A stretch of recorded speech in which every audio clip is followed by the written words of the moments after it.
everything I ate at the North Florida Fair with celiac disease.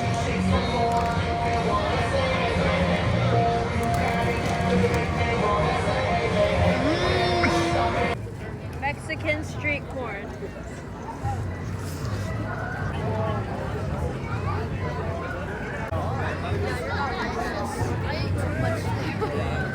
No wonder. The cheese. Popcorn. The next day, by the way. Okay, another Mexican corn. Watermelon lollipop.